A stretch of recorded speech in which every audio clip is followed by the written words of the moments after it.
বিসমিল্লাহির রহমানির রহিম। আমি আজকে আপনাদের একটা আলু কথা বলবো। এই আলুটা হয়তো সবাই চেনে না, অনেকে চেনে, অনেকে চেনে না। এই আলুটার নাম হচ্ছে কেশর আলু। এই আলু আমরা সাধারণত এটা কাঁচা ছুলে খেতে হয়, কাঁচা ছুলে খেতে হয়। এই আলু আমাদের সিজনালি আলু, এটা সিজনের সময় পাওয়া যায়, এছাড়া পাওয়া যায় না।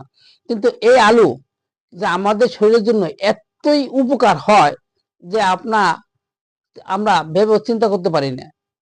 এই আলুতে হজম শক্তি বৃদ্ধি করে।